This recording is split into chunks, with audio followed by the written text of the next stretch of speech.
wabarakatuh. Alhamdulillah. Nahmaduhu wa nasta'inuhu wa nastaghfiruh wa na'udzu billahi min syururi anfusina wa min sayyiati a'malina. May yahdihillahu fala mudhillalah wa may yudlilhu fala hadiyalah. Asyhadu an la ilaha illallah wahdahu la syarikalah wa asyhadu anna Muhammadan abduhu wa rasuluh la nabiyya ba'da. Faqala Allah Ta'ala fi kitabihil karim, la in syakartum la azidanakum wa la in kafartum inna adzabi lasyadid. Allahumma shalli ala sayyidina Muhammadin wa ala alihi wa sahbihi ajmain. Bapak-bapak jamaah subuh Masjid Quba yang mudah-mudahan dirahmati oleh Allah SWT. Pagi yang berbahagia ini di tanggal kalau nggak salah 26 Rabiul Akhir ya, tidak terasa lagi beberapa hari lagi kita akan menghadapi atau kedatangan bulan Rajab. Setelah Rajab ya Sya'ban, Ramadan. Bapak Ibu sekalian, tidak terasa waktu ya, setelah kemarin baru saja satu pekan ya kita jatuh pada tahun baru di bulan Januari ini ya, itu pun tidak terasa Bapak Ibu sekalian. Itulah sifat waktu Bapak Ibu sekalian yang kadang baik dipikirkan atau tidak dia lewat begitu saja. Tahu-tahu sudah tahun baru Masehi. Tahu-tahu 2 bulan lagi kita akan menghadapi Ramadan. Bapak Ibu sekalian, inilah barangkali buat kita di usia yang tidak muda lagi. Rata-rata di atas 50. Artinya apa Bapak Ibu sekalian? Ya, bahwa ketika hitungan kelahiran kita ya dengan tahun Masehi ya, memang ya, bilangan tahun di KTP kita bertambah. Namun jatah hidup kita di muka bumi ini pasti berkurang. Sudah 1 tahun lagi jatah hidup kita di muka bumi ini sudah berkurang. Artinya apa Bapak Ibu sekalian? Yang barangkali di usia yang tidak muda lagi atau di usia rata-rata di atas 50, harusnya memang kita lebih banyak mengevaluasi. Kalau saja Bapak Ibu sekalian, seorang pebisnis yang sedang maju-majunya sekarang, dia tidak lepas daripada kalkulator Bapak Ibu sekalian. Hitungannya matang. Ya, sampai siapa si A si B yang punya hutang sama dia, dia ingat. Rinci Bapak Ibu sekalian. Tidak ada satupun yang terlewat. Walaupun cuma hanya 10.000 rupiah, dia adalah sifatnya adalah hutang. Ya, dia akan ingat. Apapun ya, yang sifatnya adalah duniawi, kita lebih fokus kadang-kadang Bapak Ibu sekalian. Kita lebih concern, ya, kita lebih mendahulukan. Namun Bapak Ibu sekalian, ya, ketika di usia kita yang tidak muda lagi, yang jatah hidup kita di muka bumi ini berkurang, kita kadang-kadang agak sedikit lalai. Kalau bahasanya lalai kita nggak enak, agak sedikit lalai. Ya, ini Bapak Ibu sekalian yang kadang-kadang ya kita sudah terlewat begitu saja. Masih ada Bapak Ibu sekalian satu kesempatan yang luar biasa. Kapan? Hari ini. Ya, karena sebagaimana yang kita ketahui pesan Imam Hasan Al-Basri, waktu itu kan dibagi 3. Waktu kemarin yang sudah lewat. Artinya orang yang sedang usianya 60 tahun sekarang, hari ini sudah 60 tahun hidup di muka bumi ini dengan berbagai macam ceritanya, dengan berbagai macam peristiwanya, dengan berbagai macam amal-amal solehnya maupun juga amal buruknya sudah terlewat. dan tidak terasa. Yang ada Bapak Ibu sekalian hanya catatan-catatan ya yang dipegang oleh malaikat yang akan dilaporkan pada yaumul kiamah nanti. Bukan cuma dilaporkan Bapak Ibu sekalian, namun ditimbang. Berat mana? Kebaikan atau keburukan? Nah, inilah Bapak Ibu sekalian, ya, sebentar lagi di bulan Rajab. Bulan yang istimewa dari 4 bulan, ya, dalam setahun. Salah satunya di bulan Rajab. Karena Bapak Ibu sekalian, para sahabat ya, atau para salafus soleh itu ternyata menghadapi Ramadan ada setara di bulan Rajab. Ada lagi yang lebih ekstrim lagi, 4 bulan sebelumnya dia sudah mempersiapkan ya untuk menghadapi bulan Ramadan. Barangkali kalau sudah 4 bulan, 2 bulan sudah lewat. Ada 2 bulan lagi Bapak Ibu sekalian yang bisa kita persiapkan untuk bisa menghadapi Ramadan, bukan cuma menghadapi, tapi bisa memaksimalkan amaliat Ramadan atau amal-amal ya soleh di bulan Ramadan bisa kita maksimalkan. Karena ini bulan yang sangat luar biasa. Namun Bapak Ibu sekalian, kalau tidak dipersiapkan ya dari sekarang sulit rasanya kita bisa sukses ya beramal baik di bulan Ramadan. Sulit rasanya kita bisa menikmati ya dalam bulan Ramadan. Apakah saum kita, apakah zikir kita, apakah sholat kita, baik sholat fardunya atau sholat sunnahnya, ya, dan lain-lainnya. Jangan sampai Bapak Ibu sekalian, Ramadan yang datang, yang ditunggu-tunggu, kadang-kadang kita hampa rasanya. Puasa kita hampa. Sholat kita juga hampa. Baik yang fardu maupun yang sunnah. Tilawatul Quran kita juga kadang-kadang hampa. Apa yang dibaca hanya terasa di lidah. Tidak terasa di pikiran kita, apalagi terasa di hati kita. Harusnya Bapak Ibu sekalian, ya, kalau seseorang hamba Allah, dia mengingat Allah, harusnya dia punya rasa. Harusnya sensitif. Harusnya bergetar. Nah, ketika belum kita sampai sana, ada masalah-masalah yang harus kita selesaikan. Ya. Nah, ini Bapak Ibu sekalian, ya. Kita mohon kepada Allah di bulan Rajab, ya. Dan biasanya kita selalu, walaupun ini doa ini adalah artinya bukan dari Rasulullah, tapi ini sebuah doa yang boleh-boleh saja, ya. Allahumma barikna fi Rajab wa barikna fi Ramadan. Ya. Ya Allah, berkahilah aku di bulan Rajab dan sampaikan aku di bulan Ramadan. Bapak Ibu sekalian, ketika kita akan menghadapi bulan Ramadan, dan di bulan Rajab adalah bulan yang istimewakan yang Allah akan lipat gandakan balasan-balasannya. Ada yang perlu kita sering atau yang perlu kita munajatkan Bapak Ibu sekalian adalah doa.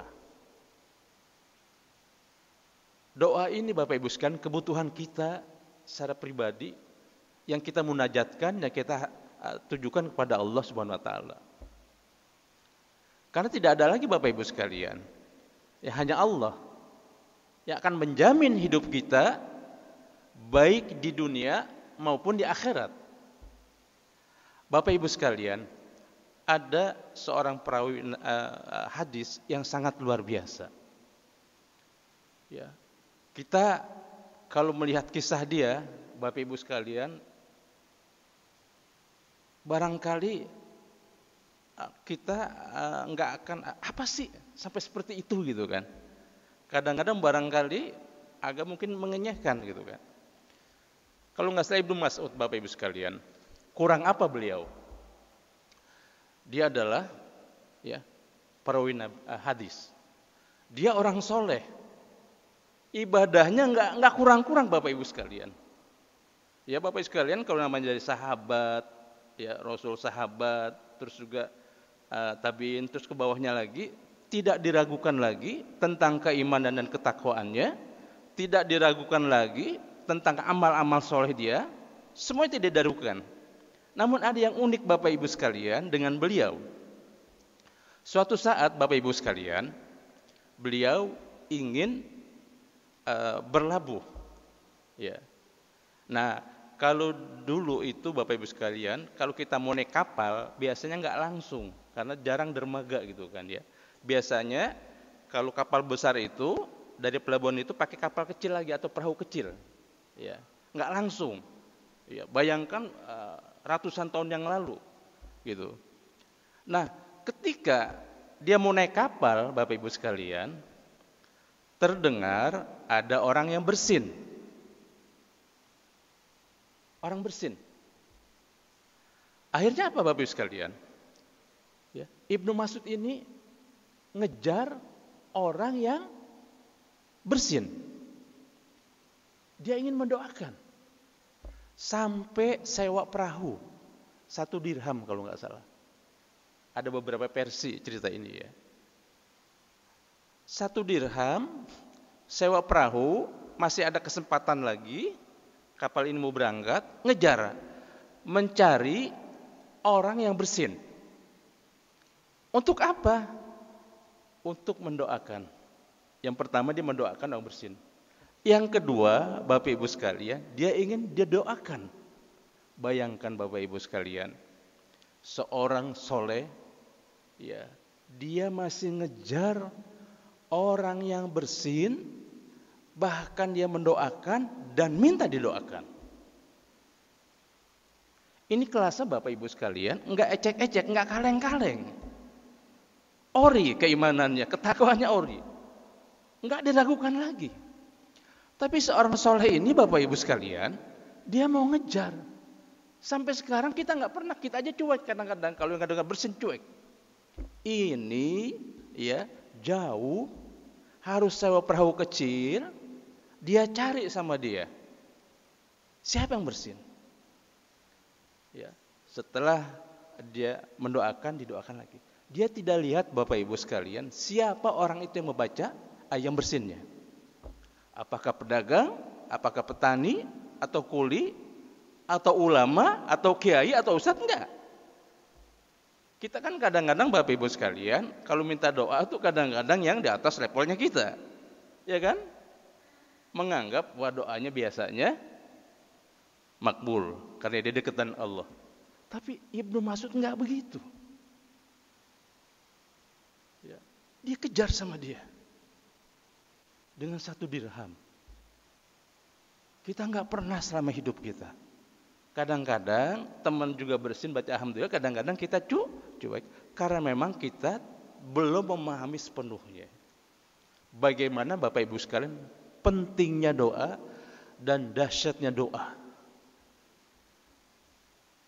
Sampai setelah itu dia sudah ketemu, dia membacakan doa dan didoakan. Dalam kapal itu hampir beberapa orang mimpi. Ibnu Mas'ud masuk surga hanya dengan 1 dirham. Nah, ini sarah, kalau nggak salah sarah di hadis arba'in Bapak Ibu sekalian. 1 dirham. Bukan 1 dirhamnya Bapak Ibu sekalian, tapi upaya beliau ya mengejar doa itu sendiri. Yang luar biasa. Kurang apa? Kita kan kadang-kadang udah merasa cukup. Udah merasa tiket surga udah di kantong kita. Padahal masih jauh. Dan kesempatan emas ini adalah kita upayakan semaksimal mungkin. Bayangkan Bapak Ibu sekalian, ya, seorang Ibnu Mas'ud sampai punya sikap seperti itu. Karena memang dia dapat ya ilmu dari para sahabat yang luar biasa, yang ori. Sehingga apa yang dilakukan, apa yang diperintahkan oleh Rasulullah, apa yang dicontohkan oleh Rasulullah, dia mau melaksanakan sunnah-sunnahnya itu. Sampai sedasat itu Bapak Ibu sekalian. Ada satu kisah lagi, barangkali udah populer Bapak Ibu sekalian.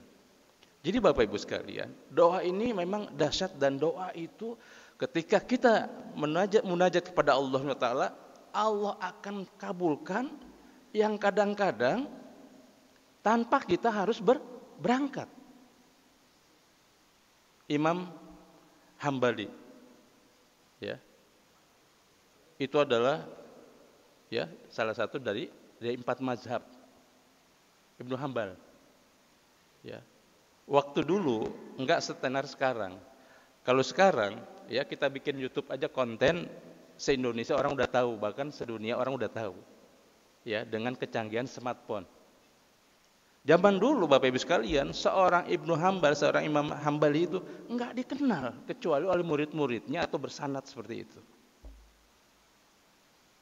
Suatu saat dia ingin rasanya ke salah satu daerah di Irak juga, dia kan orang Irak. Dia jalan Bapak Ibu sekalian. Dia jalan ya, terus itu jalan itu bisa juga puluhan kilo. Akhirnya dia sholat maghrib di salah satu masjid di daerah itu. Ya, dia sholat maghrib sampai isya. Ketika isya dia kemalaman. Dia ingin tidur di masjid.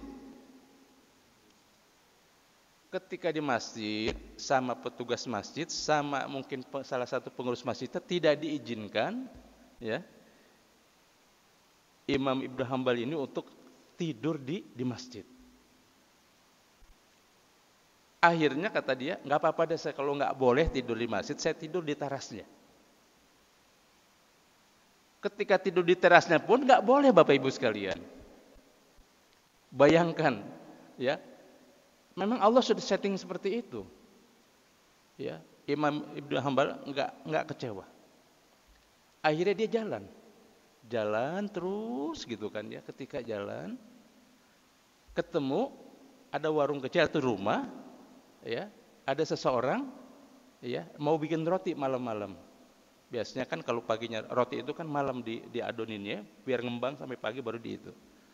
Ditawari Bapak Ibu sekalian, Imam Ibnu Hambal ini, ya Syekh, silakan di rumah saya, gitu kan ya. Akhirnya dia bermalam di situ, mampir bermalam tidur di situ. Bapak Ibu sekalian, apa yang unik dari seorang penjual roti? Ya. Dia ketika mengadoni atau ngaduk adonannya itu tidak lepas daripada istighfar Bapak Ibu sekalian. Istighfar. Kita kan kadang-kadang istighfar kalau kita salah atau kita berbuat dosa.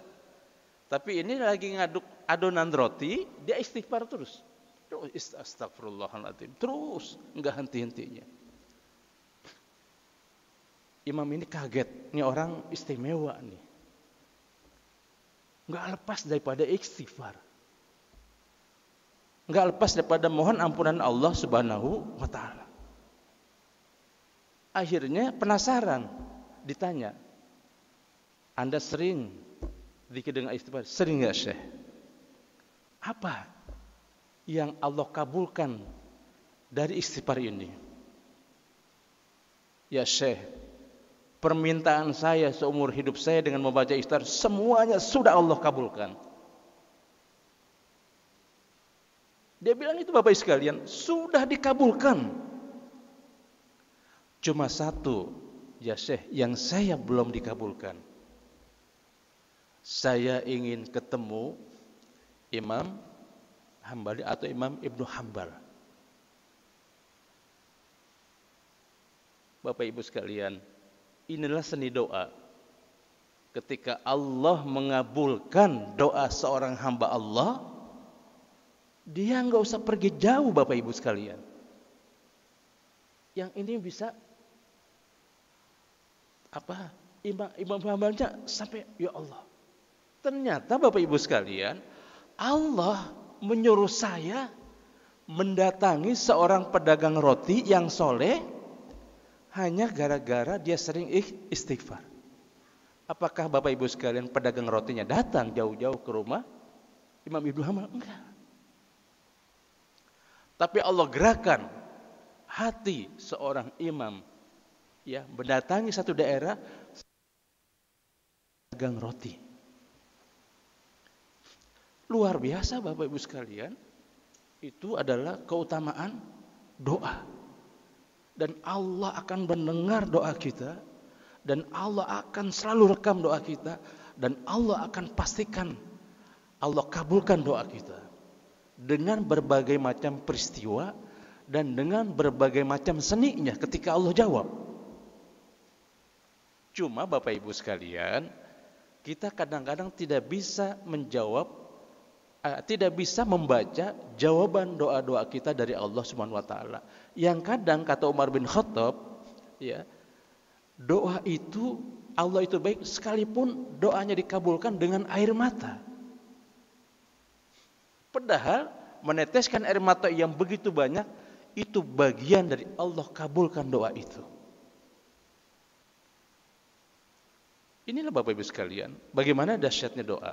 Seorang imam besar, terkenal, enggak ecek-ecek, kelas dunia, mendatangi hamba Allah yang bukan siapa-siapa.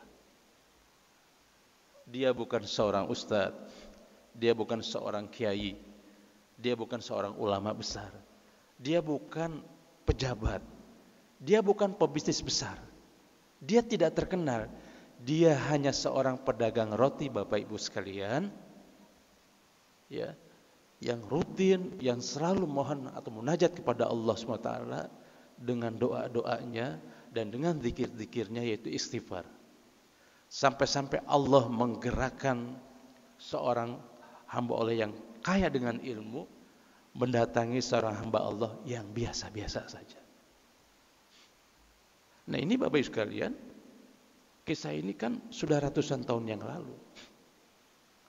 Tapi di abad 20 juga terjadi ya kisah itu. Ya. Terjadi di Syam. Ada seorang dokter terkenal namanya Dr. Hisham. Beliau adalah ahli tulang. Ahli tulang, dokter yang terkenal, banyak pasiennya.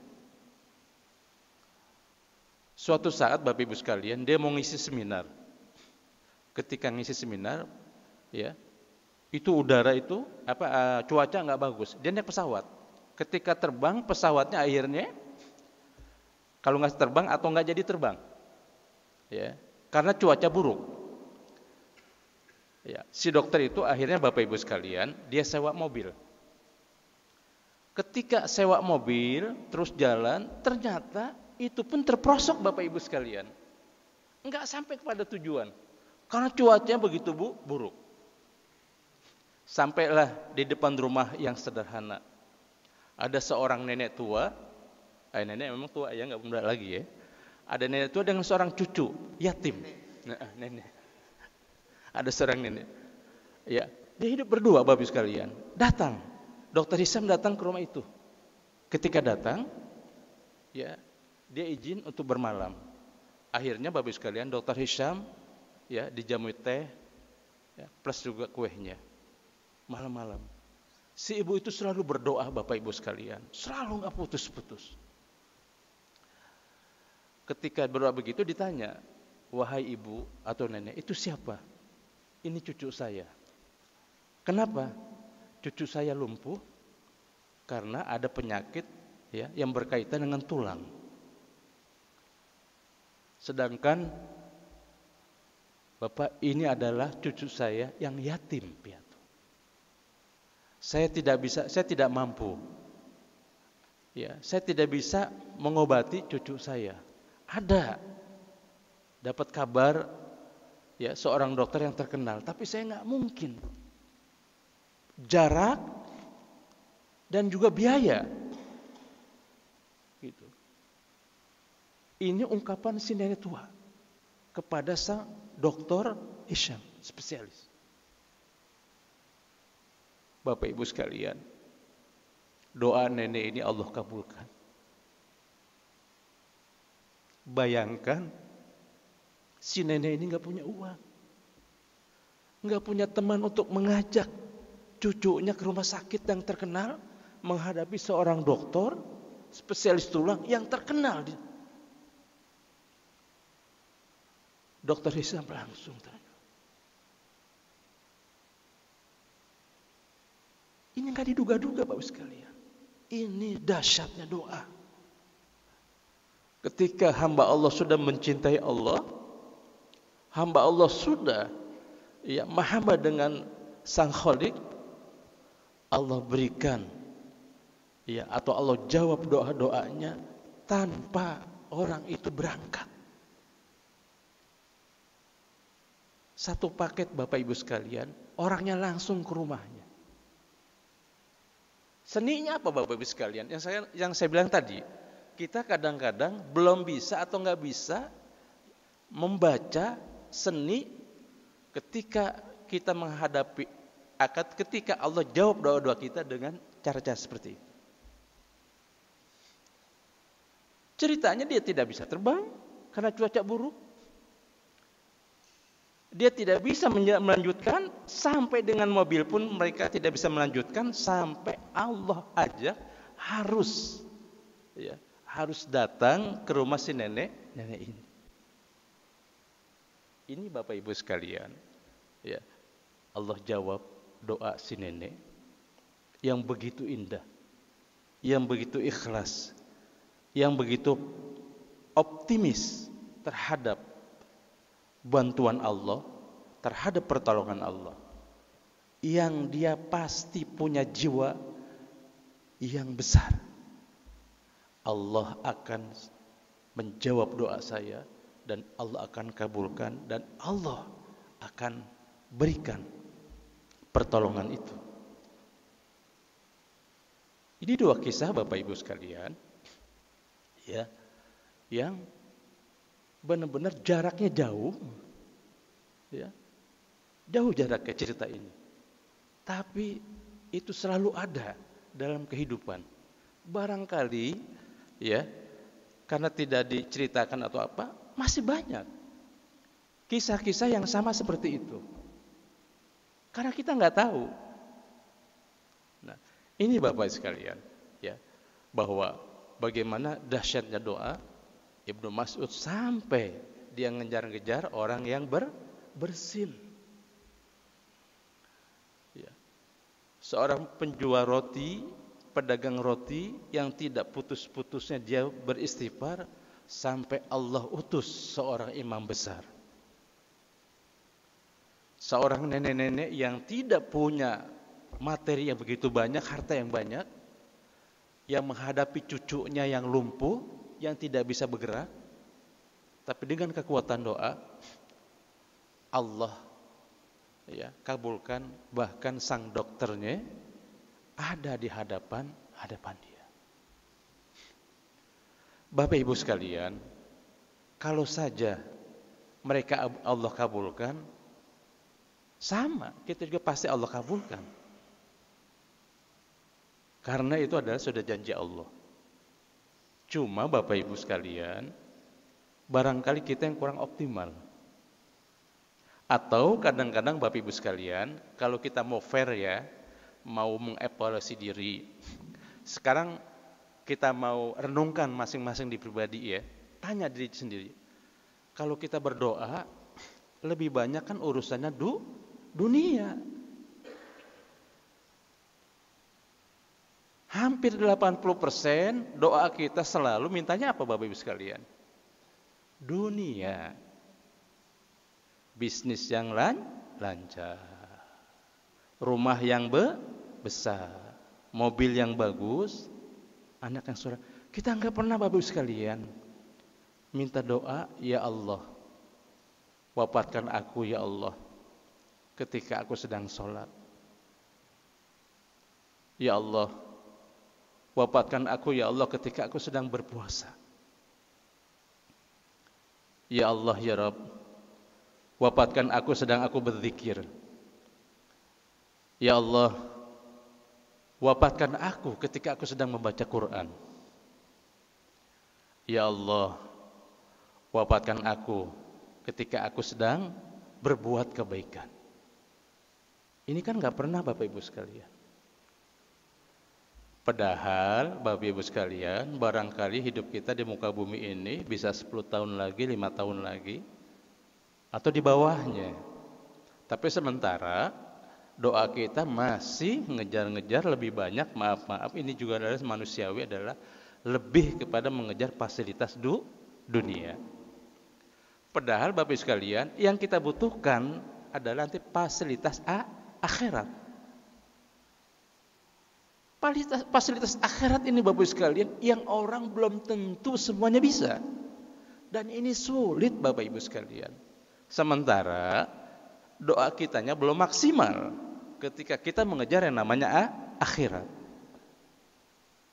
Harusnya itu.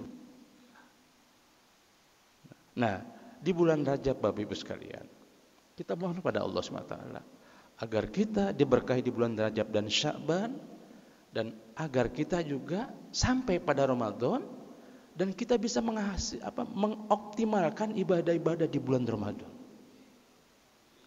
Itu nggak ada lagi Bapak Ibu sekalian, nggak ada lagi, ya, nggak ada lagi itu.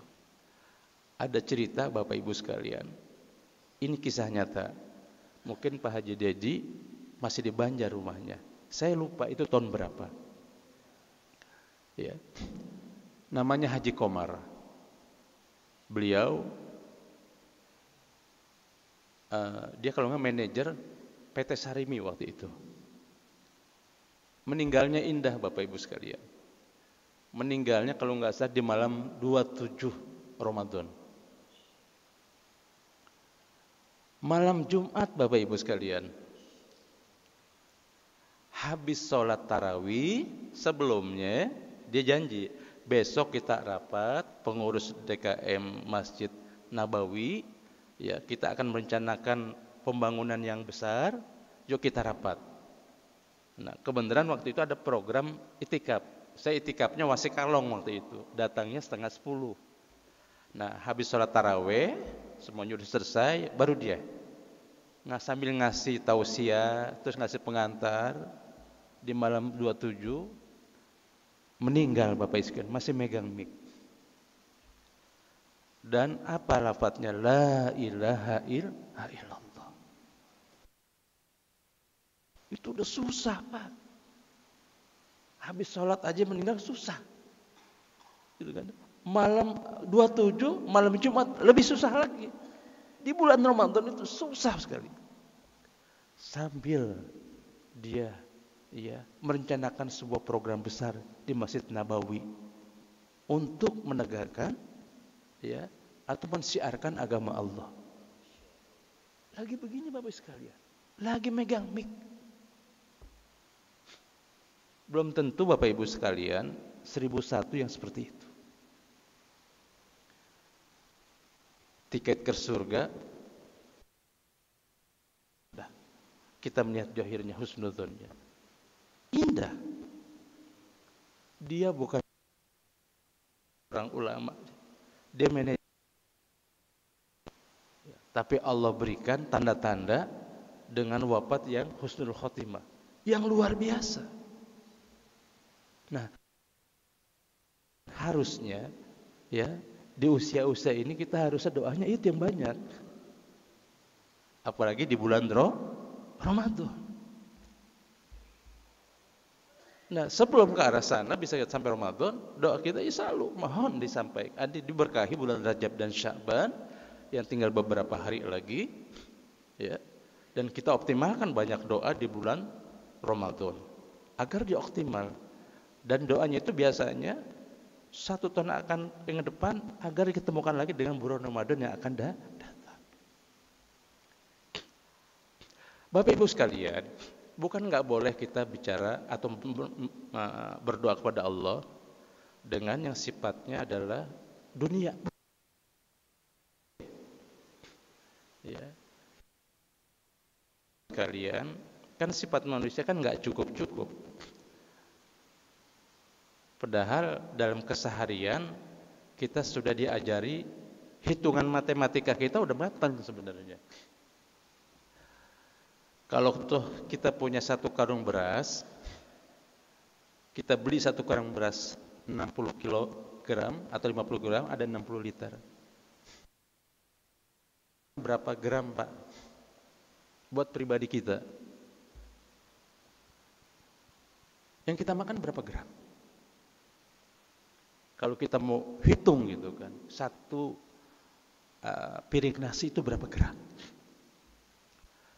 Artinya Bapak Ibu sekalian, kalau kita mau mengevaluasi diri, dari situ aja udah lebih dari cukup.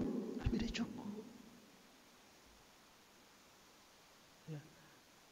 Kalau rumahnya Bapak Ibu sekalian sudah 3, saya rasa itu udah lebih dari cukup. Jadi wajar kalau kita doanya lebih kepada fasilitas akhirat. Fasilitas akhirat yang kita kejar. Untuk apa? Agar kita bisa selamat. Karena Bapak Ibu sekalian, ya, untuk menghadapi surga itu ada 9 tahapan setelah kita meninggal. Satu tahapan ke tahapan itu 1000 tahun lamanya Bapak Ibu sekalian. Ya, dari padang mahsyar ke satu tahapan lagi itu 1000 tahun. Kita di masjid ini AC-nya mati aja kita udah nggak kuat Bapak Ibu sekalian. Sholat di sini, ya, AC-nya kebenaran mati, hanya 10 menit, kita nggak kuat keringat keluar. Ketika di padang mahsyar, itu luar biasa, ya, yang cuma sejengkal matahari. Itu nunggunya 1000 tahun, Pak. 1000 tahun. Enggak main-main. 9 tahapan. Dan ini pernah disampaikan sama Ustadz Jajang. Ya. Nanti bisa 1000 tahun. 9 tahapan ketika kita sampai kepada surganya Allah SWT. Nah, Bapak Ibu sekalian, yuk kita sama-sama mengevaluasi diri kita masing-masing yang masih banyak kekurangan. Kita ini Bapak Ibu sekalian bukan siapa-siapa. Makhluk Allah atau hamba Allah yang lemah. Hamba Allah yang sering berbuat lalai. Hamba Allah yang kadang-kadang agak sombong. Hamba Allah yang kadang-kadang masih sering berbuat egois. Hamba Allah yang kadang-kadang dominan. Hamba Allah yang kadang-kadang pribadi kita adalah suka agak sedikit ketus. Hamba Allah yang kadang-kadang kita ini adalah merasa paling benar sendiri. Hamba Allah yang kadang-kadang kita ini adalah yang kadang-kadang suka tidak menyenangkan orang lain, walaupun dalam bentuk perasaan sikap. Ini kekurangan kita Bapak Ibu sekalian. Suka dan tidak suka masih banyak sifat-sifat yang melekat pada diri kita. Sedangkan Bapak Ibu sekalian, Allah enggak mau menghadapi hambanya ketika menghadapi hambanya masih ada di hatinya itu noda-noda yang tadi. Enggak ada. 0, berapapun setitik pun enggak ada. Sebab apa? Ketika Allah ciptakan kita, hati kita bersih. Ketika kita lahir di muka bumi ini, hati ini bersih. Kembali kepada Allah harus bersih. Sebagaimana ya dalam satu ayat, yauma malun wala banun illa biqalbin salim. Ya, satu masa tidak ada lagi ya harta ya dan anak itu tidak berguna. Illa biqalbin salim, kecuali hati yang bersih, hati yang tulus, hati ikhlas. Ketika bersih 100% tidak ada nodanya. Dan Allah akan menerima hamba-hamba Allah masuk ke surganya Allah adalah dengan hati yang bersih. Allah masih berikan kesempatan kita Bapak Ibu sekalian, ya, di usia sekarang ini. Walaupun Bapak Ibu sekalian, yang namanya usia itu kan yang namanya meninggal tidak muda, tidak tua. Walaupun secara umum adalah kalau tua lebih dekat. Tapi kan tidak seperti itu hitungannya. Tapi bukan karena di usia segini menjadi warning buat kita. Ya. Kalau orang bilang waspadalah, waspadalah, harusnya waspadalah kepada kita 1000 kali. Ya, peringatan per hari. Untuk apa?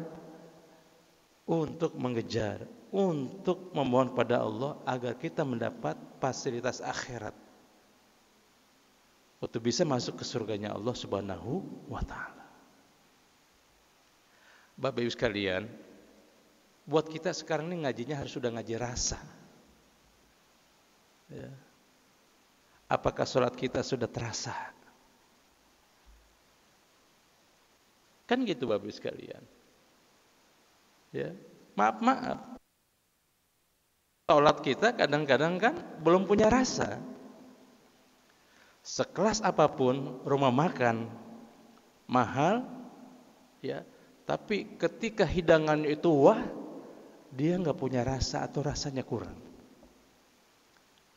pasti tidak dipilih atau pasti tidak dinilai dengan makan ini makanan yang lezat.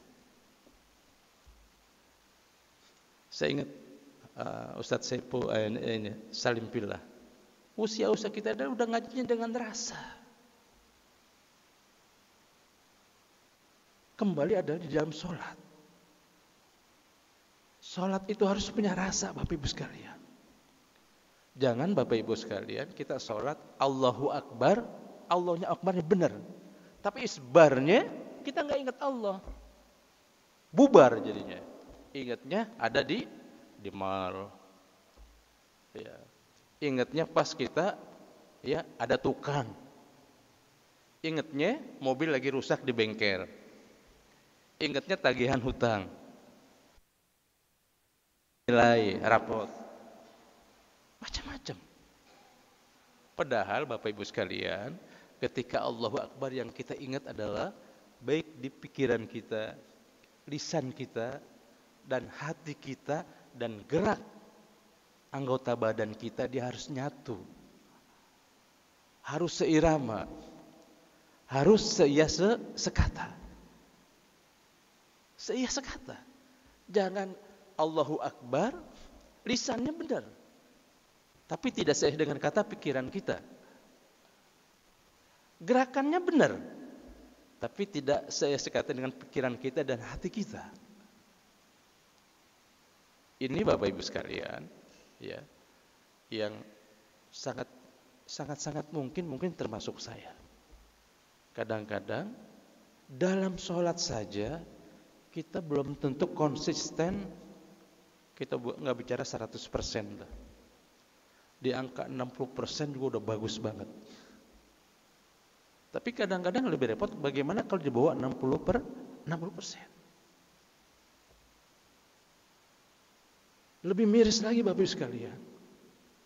Sementara Bapak Ibu sekalian, ketika kita menghadap Allah, yang ditanya bukan kamu punya mobil berapa, kamu jadi apa, harta kamu sudah sebesar apa, luas ladang kebun kamu sudah sejauh mata memandangkah?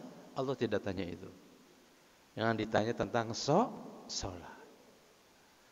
Sebab apa Bapak Ibu sekalian? Kalau sholatnya sudah baik, dia akan baik seluruhnya. Jadi kita dididik di sholat.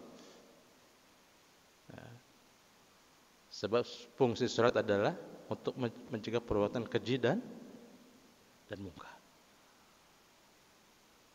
Allah inginkan kita, kehidupan kita itu seperti di waktu sholat, walaupun di luar sholat. Hatinya harus selalu ingat kepada Allah. Ucapannya, lisannya juga harus seperti itu. Artinya apa Bu sekalian? Pesan-pesan Allah itu di luar sholat harus dijaga. Bukan cuma dijaga, tapi diamalkan. Dalam konteks yang luas. Dalam konteks yang luas. Nah, kembali lagi Bapak sekalian, kita belum bisa merasakan, kita belum bisa menghasilkan kalau sholatnya itu belum seia sekata antara lisan, hati, pikiran, dan gerakan anggota badan. Ya, yang kita inginkan, yang kita harapkan, yang harus kita dapatkan adalah ketika sudah seia sekata dari takbiratul ihram sampai salam, the best itu. Itu luar biasa Bapak Ibu sekalian. Dia harus on terus on. Ya, sinyalnya harus selalu kuat dan dia selalu terkoneksi. Lisan, lidah, lisan, ya, akal atau pikiran, hati dan anggota badan.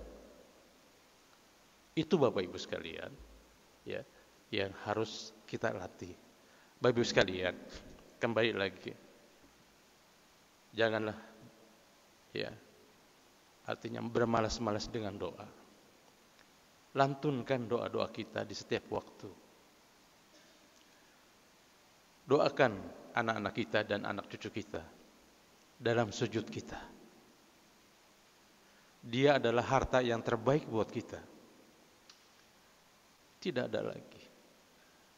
Dalam sujud kita, dalam di sela-sela waktu doa kita, bayangkan, ya, anak cucu kita agar dia menjadi anak-anak yang soleh, agar dia bisa menjadi anak-anak yang mau mengerjakan sholat, agar menjadi anak-anak yang bukan cuma mengerjakan sholat, tapi mengerjakan sholat dengan baik dan bisa mengamalkan.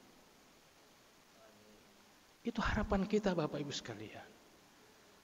Ya, kalau mungkin 50-50 bolehlah, dunianya 50%. Karena kita masih butuh dunia, silakan. Tapi 50% ya yang kita mohon pada Allah agar kita mendapatkan fasilitas akhirat. Kalau toh Allah berikan harta yang begitu banyak, jadikan harta itu sebagai fasilitas akhirat.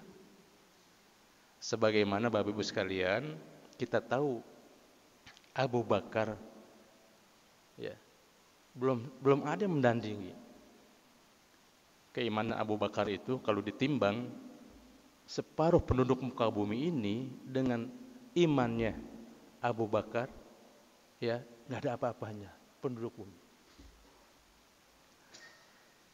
Abu Bakar itu orang cerdas Bapak Ibu sekalian. Dia dididik langsung, orang pertama dididik langsung oleh Rasulullah. Makanya dunia itu ada di tangan dia, bukan di hati dia. Abu Bakar Bapak Ibu sekalian, kalau punya uang mungkin sebesar 100 juta, ini orang cerdas. Waktu itu masih jauh, belum tentu kita akan sampai ke sana. Sekelas sahabat juga, Umar bin Khattab juga nggak bisa ngejar kepribadian Abu Bakar. Abu Bakar itu kalau punya uang, harta, langsung diberikan pada Rasulullah, diinfakkan. Karena apa? Khawatir itu mengganggu ini. Yang kedua, dia ngejar fasilitas akhirat. Dapat kasih lagi. Nah ini Bapak sekalian, ya, silahkan, yuk sama-sama kita saling mengingatkan di antara kita. Rajab, Sya'ban dan Ramadan sebentar lagi. Sudah saatnya kita meningkatkan kualitas keimanan ketakwaan kita. Sudah saatnya kita selalu berbanyak-banyak munajat kepada Allah SWT, agar kita menjadi hamba-hamba Allah yang diberikan atau dikabulkan, ya, doa-doa kita. Wabil khusus kita meninggal dalam husnul khotimah dan mendapat fasilitasnya Allah Subhanahu wa taala. Itu saja Bapak Ibu sekalian. Kurang lebihnya mohon maaf. Tidak ada rotan, akar pun jadi. Ini ternyata bukan akar, tadi plastik Pak. Dan juga maaf ini dijorogin, ya. Jadi mohon maaf. Lebih banyak saya menasehati diri saya sendiri, ya, bukan mengajari bapak-bapak, enggak, ya, atau juga menceramai, tidak. Saya lebih banyak menasihati diri saya sendiri yang masih banyak kekurangan, yang siap dikoreksi, siap diberikan masukan, ya, dan siap diberikan arahan. Itu saja, kurang lebihnya mohon maaf. Sepertinya kayaknya nggak usah ada pertanyaan ya Pak Agus ya. Udah pintar ya. Assalamualaikum warahmatullahi wabarakatuh.